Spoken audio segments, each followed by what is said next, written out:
Welcome to the Learning Pines YouTube. We hope this video helps.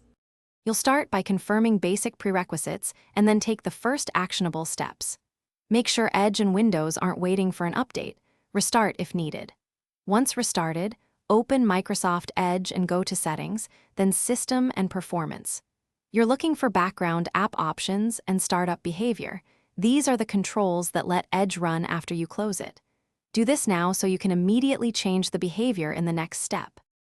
Now you'll execute the middle steps that actually stop background activity.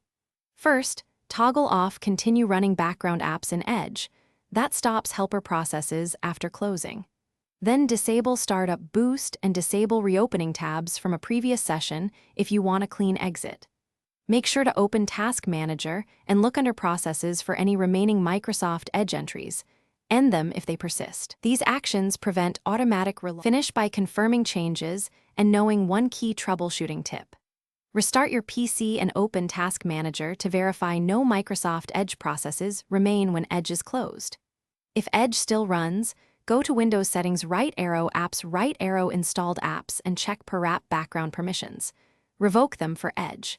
If problems continue, reset Edge settings or reinstall the browser to remove corrupted config. The key tip: use Windows background app settings to block Edge globally.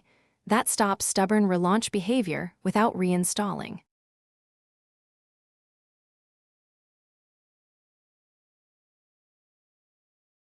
Thanks for watching. Consider subscribing if we helped you.